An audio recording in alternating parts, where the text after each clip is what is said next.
श्रीमद् भगवद गीता और रामायण भारतीय चिंतन की ऐसी दो धाराएं जिसमें भारत का समूचा जो चिंतन है और दर्शन है वह अभिव्यक्त होता है। श्रीमद् भगवद गीता के संबंध में हम ये जानने की है, द्वापर युग में कुरुक्षेत्र के मैदान में जहाँ पांडव और कौरवों की सेना आमने सामने थी, वहाँ युद्ध के लिए तैयार अपने सभी सगे संबंधियों को देखकर अर्जुन को इतना दुख और विषाद होता है, इतना दुख और विषाद होता है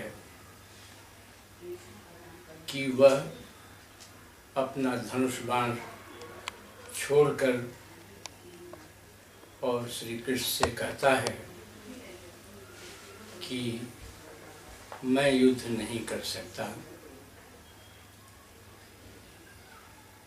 और इसके बाद भगवान कृष्ण उसको बहुत तरह से समझाते हैं और इस समझाने की प्रक्रिया में ही गीता का जन्म होता है। यह महाभारत की रचना से लिया गया है।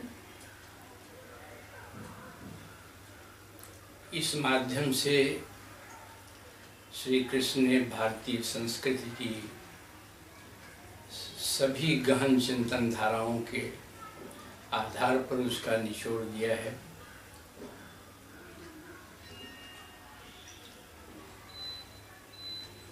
इस रचना को यह देखें तो अंततः अर्जुन जो कि भगवान कृष्ण से कहता है कि शिष्यस्ते हम साधि माम त्वाम प्रपन्नम, मैं आपका शिष्य हूँ, मुझे आप आज्ञा दीजिए और मैं आपका शरणागत हूँ।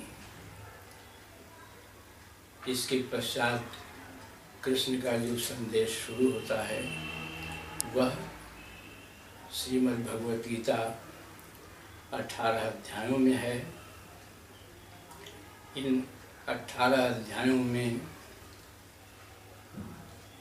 अर्जुन को जीवन का वह सारा संदेश देते हैं।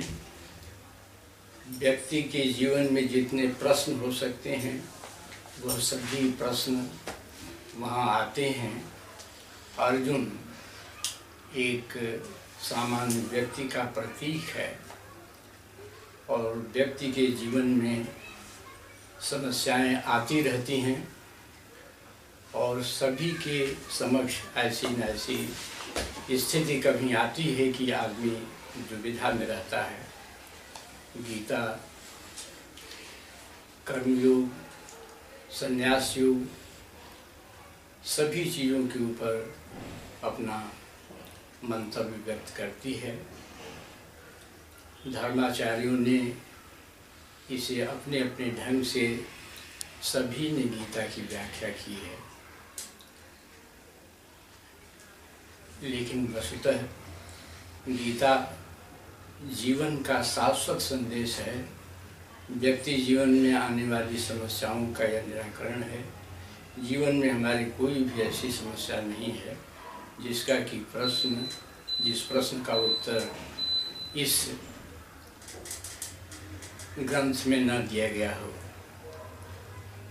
और यह भगवान श्री कृष्ण के श्रीमुख से निकला हुआ है और यह समस्त भारतीय ब्रह्म चिंतन जो उपनिषदों में हुआ है उसका सार है।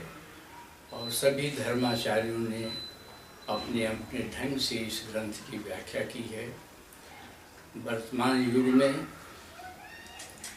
गीता का संदेश सारी दुनिया के लिए इतना लोकप्रिय रहा है कि दुनिया की सभी भाषाओं में इस ग्रंथ का अनुवाद हो चुका है और सभी विद्वानों ने इसको समझा है और इससे जीवन में प्रेरणा ली है।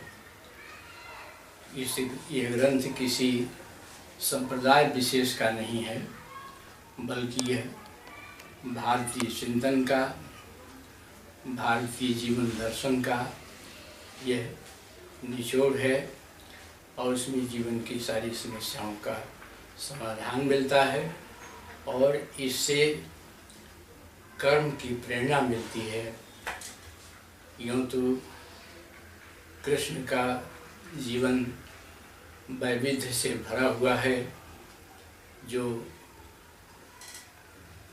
गोकुल से लेकर मथुरा तक चलता हुआ और भारत में होने वाले अनेक उथल पुथल के साक्षी और इसके केवल साक्षी ही नहीं बल्कि मार्गदर्शक रहे हैं। और जैसा कि उन्होंने चौथे अध्याय में ये बताया है कि जब अधर्म की वृद्धि होती है और अच्छे लोग सताए जाते हैं, तब मैं योग की आवश्यकता के अनुरूप मैं अवतार लेता हूँ और अवतार लेकर के मैं साधु संतों और अच्छे लोगों की रक्षा करता हूँ, धर्म की स्थापना करता हूँ और ऐसा करने के लिए समय समय पर मुझे अवतार लेना पड़ता है। तो यह एक शाश्वत संदेश है और भगवान के श्रीमुख से निकलने के कारण गीता की महिमा बहुत ही बढ़ जाती है और ये सभी लोगों के लिए, समस्त मानव जाति के लिए, हर व्यक्ति के लिए जीवन की समस्याओं का एक सबसे सुंदर समाधान है। और आज प्रबंध तंत्र में भी इस ग्रंथ की भूमिका अहम मानी जा रही है। तो जैसा कि कहा गया है कि गीता समस्त उपनिषदों का सार है, भारतीय चिंतन का सार है, तो यह ग्रंथ अद्भुत है।